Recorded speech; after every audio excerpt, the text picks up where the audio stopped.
Dito na lang daw. Sige. Ako'y nasa tuwa ng Dito na lang daw. makabalik dito after ilang months Kaya, na nakarang Isip ko na siya. Wala na parang 4 pangalan. months ago. May pa yun, nandito ako kasama ninyo. Ngayon ay kita-kita na naman tayo.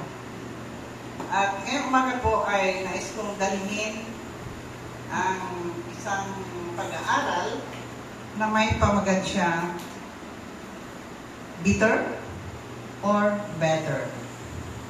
So, pareho yung, parang pareho ang sound, pero iba naman yung spelling. So, isang word na bitter, kung sabihin ang bitter ay mapait, at isang better na mas mabuti. Mas mabuti. Okay. So, nais ko pong basahin na sa natin ang ating key text sa umaga nito. Makita siya sa Psalms chapter 16 verse 11. Kung meron kayong mga banal na kasulatan ay pwede kayong sumabay or sabayan ako. Sinasabi po dito sa English, "Thou wilt show me the path of life, and thy presence is fullness of joy, and at thy right hand there are pleasures forevermore." Shall we bow our heads? Father in heaven, maraming salamat sa kasama niyo sa amin sa araw na ito. Nawa Panginoon ay maunawaan namin ang inyong mensahe para sa umagang ito na magdadala sa amin ng iba yung kasiyahan ng paglilingkod sa inyo habang kami ay naghihintay ng iyong pagdating. Salamat Panginoon sa iyong pangako na maging kasama namin sa pangalan ni Jesus. Amen. So, kapag sinabi po natin na hurts or misfortunes, makikita po natin na negative tayo sa mga aspeto na ito o status, circumstance na nangyari sa ating buhay. Medyo iba yung dating sa atin.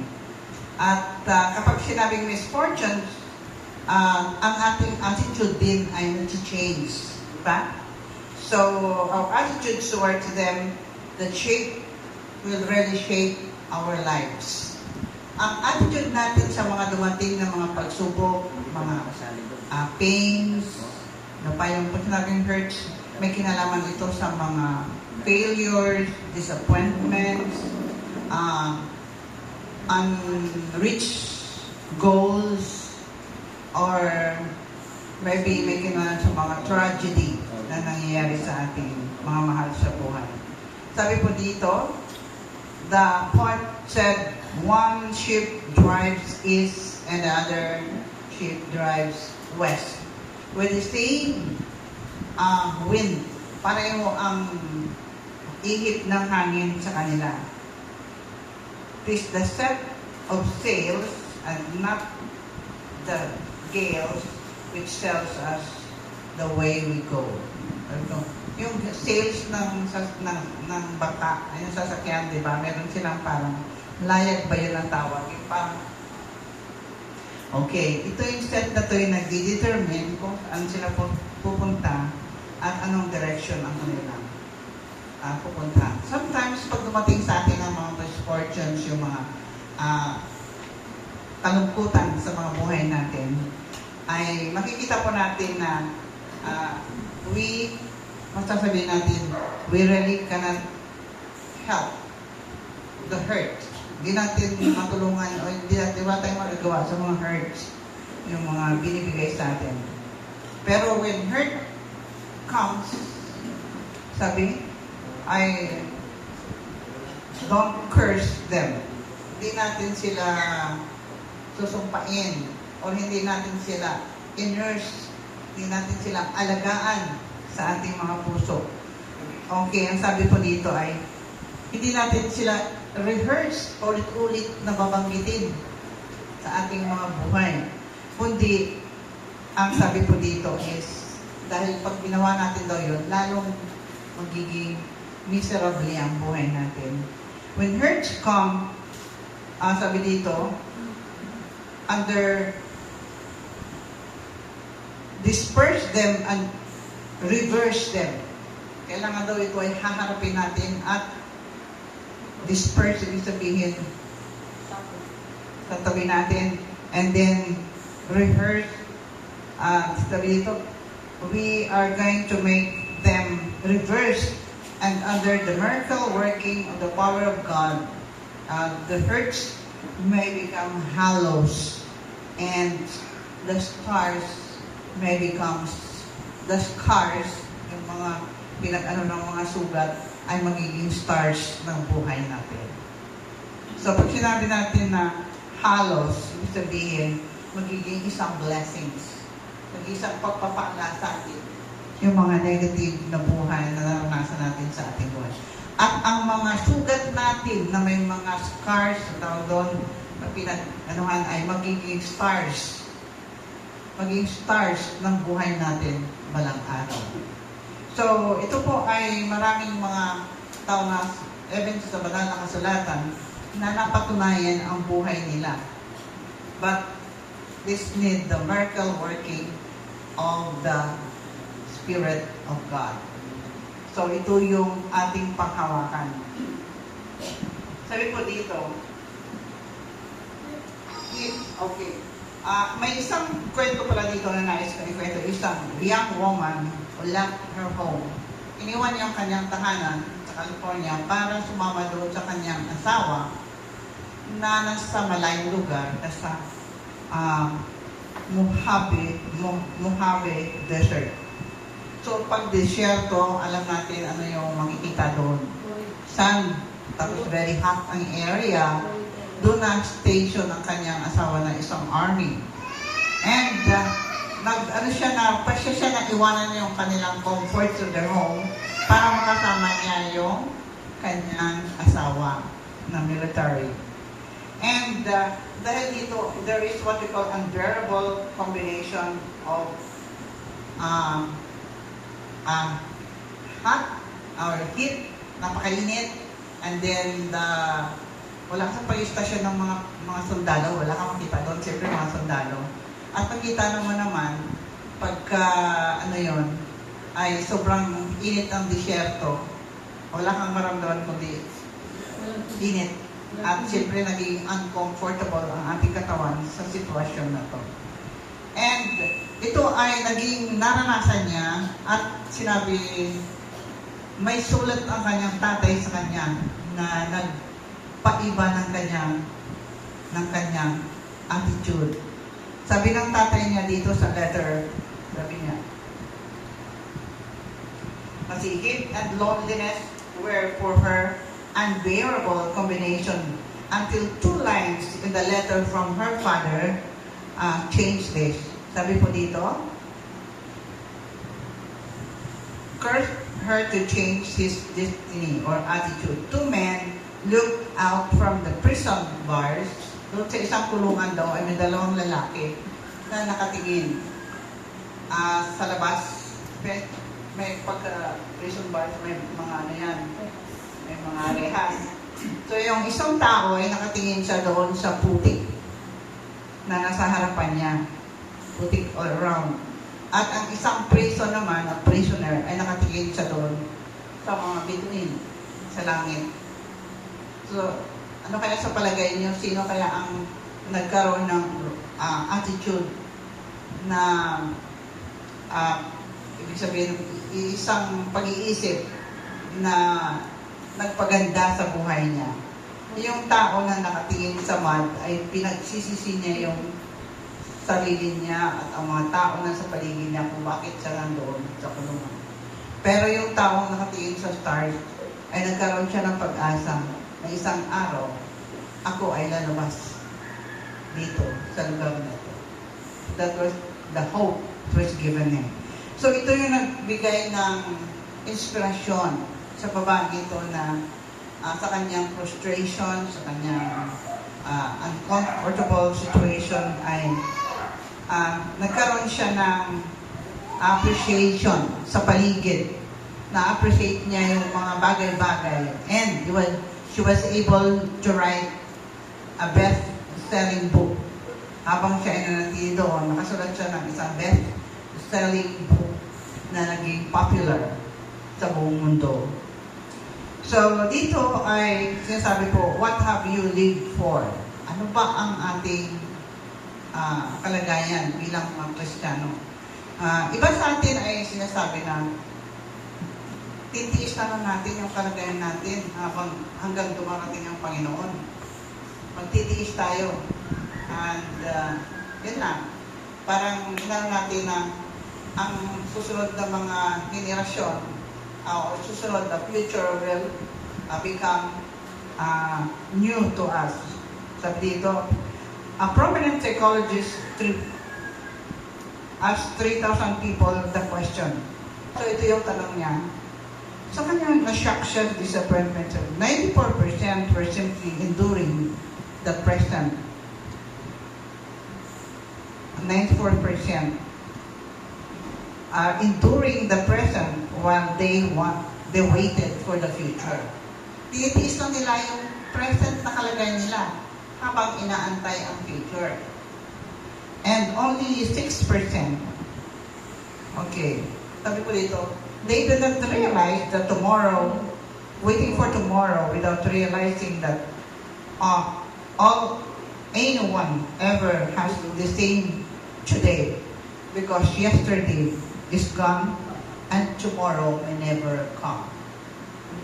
So, 6% lamang doon ang naniniwala na they have to do something habang inaantay ang future ay ngayon ang pinakamahalagang bagay na sila ay gagawa para magkaroon sila ng magandang future.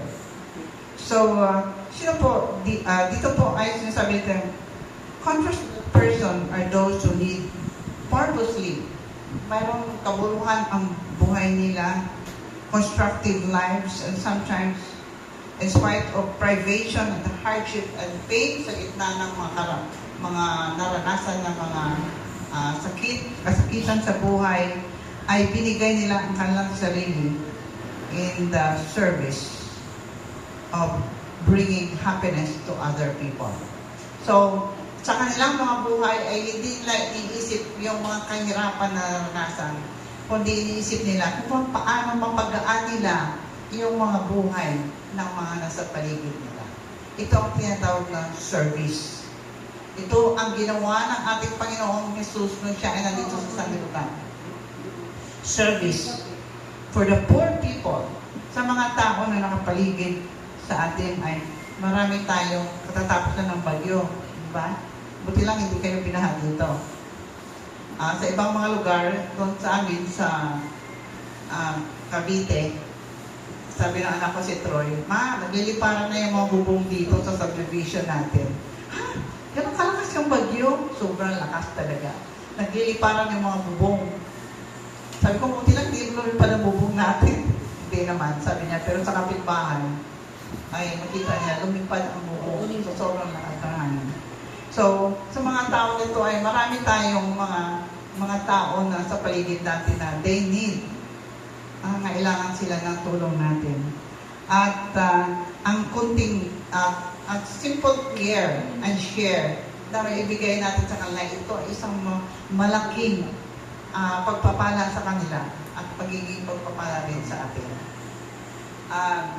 Dito sinasabi po na unselfish and joyously to the pleasure, bringing happiness to others. So, kailangan na iwasan natin to be embittered by the hurts. Iwasan natin na i-harbor natin o i-nourish natin yung mga nangyayari sa ating buhay na negative. Kundi ito ay magiging isang daan ng challenge, na ma-challenge tayo sa mga bagay na ibinigay ng Diyos para sa atin. Sabi po dito, only God can mend the broken spirit. Only God can mend our broken hearts. At ang Panginoon ay meron siyang kakayanan. Anumang ang mga naging karanasan natin, siya ay kaya niyang lutasin, bibigyan ng katugunan ang ating mga problema. Dito po sa Jeremiah 17:14, kung meron kayong banal na kasulatan, ay nais ko pong basahin natin. Jeremiah chapter 17, verse 14. Okay, sinasabi po dito. Heal me, O Lord, and I shall be healed. Save me, and I shall be saved, for Thou art my praise. Pagalingin mo ako, Panginoon, sabi dito, pagalingin mo ako, Panginoon, at iligtas mo ako, at kayo ang aking manliligtas, at ibibigay ko sa iyo lamang ibibigay ang papuri. So, sa ating kalagayan bilang mga anak ng Diyos, ay lahat po natin, naranasan natin, yung tawag na misfortunes.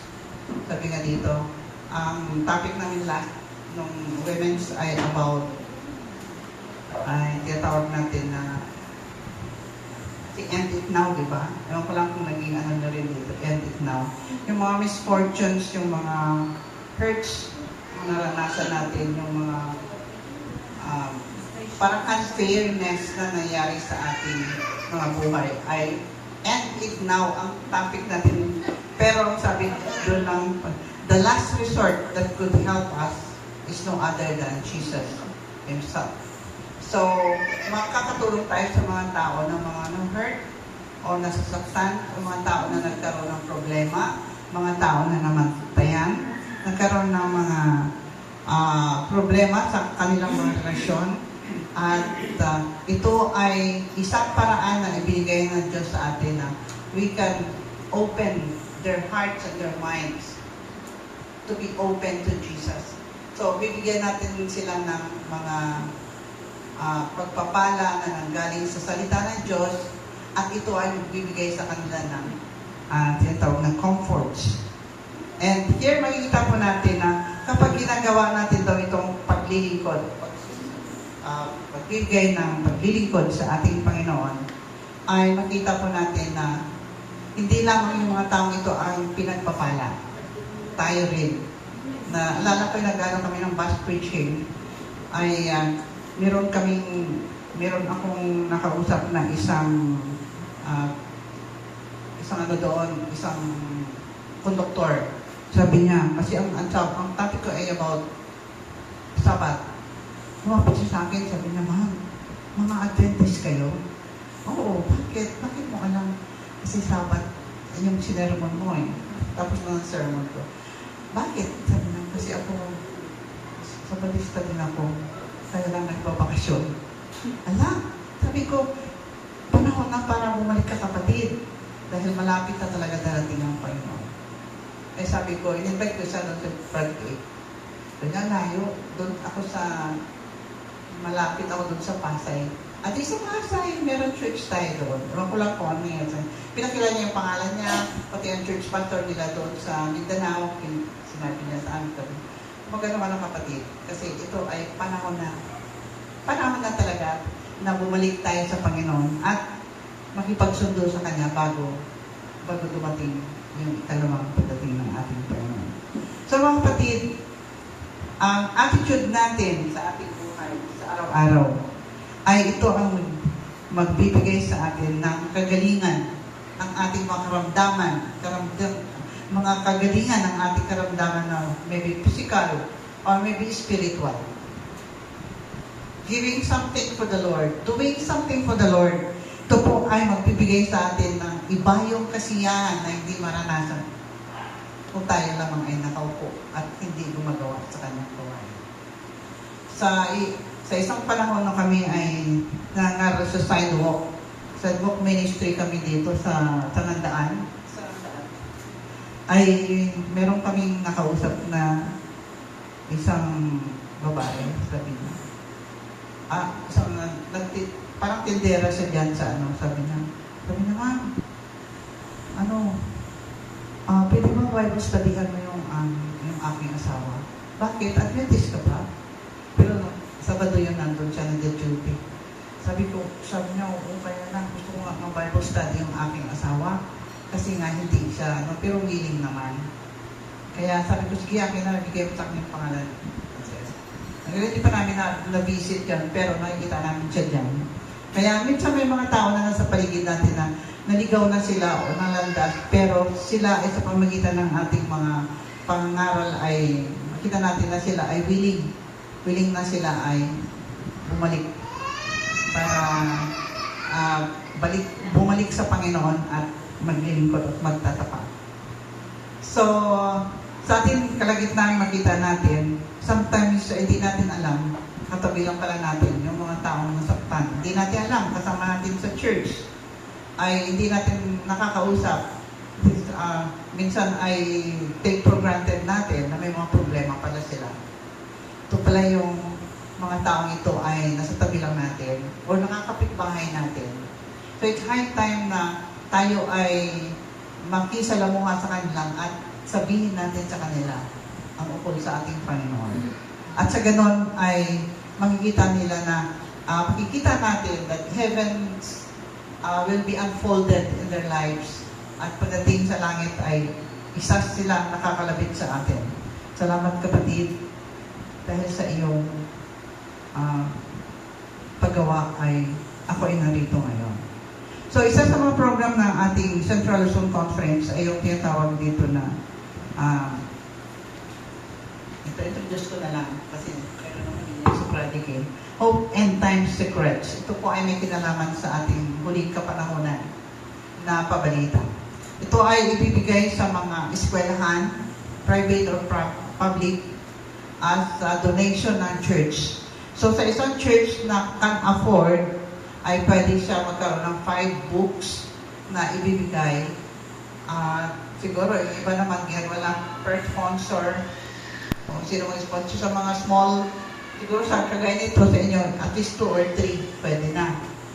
Compliant, kasi ang gagawin daw nito ng publishing, pag ang pastor ay hindi compliant nito ay ipapatawag sa CLC. Kaya sana maiyan din natin ito dito sa ating paligid. Ito yung book na yon. Dinala ko na para may sample ako. Dahil ko sa project.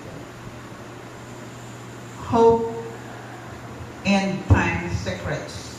Ito na yung panahon na dadalhin natin ang pabalita ng langit sa mga tao, sa mga institution, sa mga eskwelahan, sa mga paaralan, at iba pang mga institution na nasa paligid natin. At mabigyan sila ng babala na ang Panginoon ay malapit na darating. At pagdating yung araw na yon, mapalad na araw na yon, sabi nga ng tulad na Ellen White, pagdating ng mapalad na araw na yon, ay tayo, we will led by the Holy Spirit where we should be.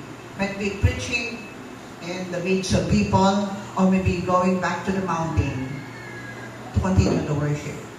So, pagdating ng mapalad na araw na yun, ay hindi na natin iisipin yung ating buhay. Iisipin natin ang pabalitan ng langit na sa atin, dala-dala natin kahit saan tayo. At kahit saan tayo pupunta. So sa amin, sa mga nagbabas preacher, ay minsan mahirap kasi nga, di ba may edad na, matanda na. Minsan matutumba ka, parang ano ka. Sabi ko nga, parang sacrifice talaga itong ginagawa natin. Kasi minsan biglang pinto yung bus, tapos bigla na lang. Tapos mapaano ka. Pero pag nakita mo yung mga mukha ng mga tao na nakikinig, mag-change din ang iyong attitude. Kasi sa una, pag-akyat ay parang negative eh. Nakita nila may dala kang Bible, tapos magpapaalam sa driver na mga ngaral ka.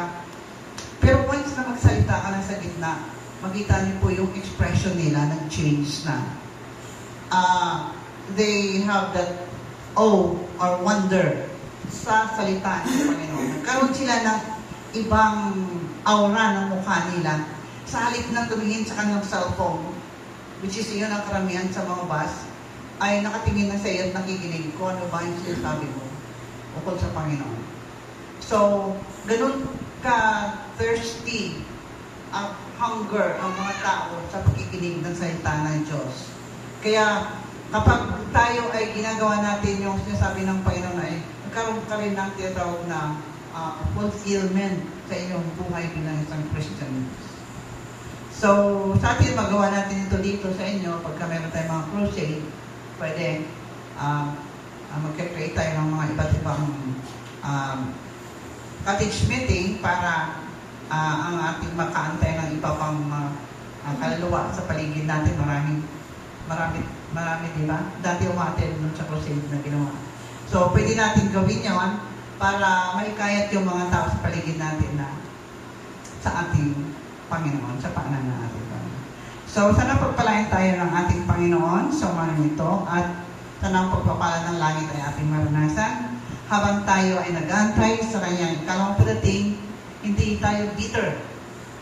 Hindi tayo mapait ang ating mga mukha o mga inkarnasan, kundi better dahil we have lived up to the purpose. Ang purpose kung saan ang Panginoon ay nasa atin at tayo ay gumagawa sa kanyang gawain na may kasiyahan at kapayapaan sa ating mga puso. Thank you and God bless us.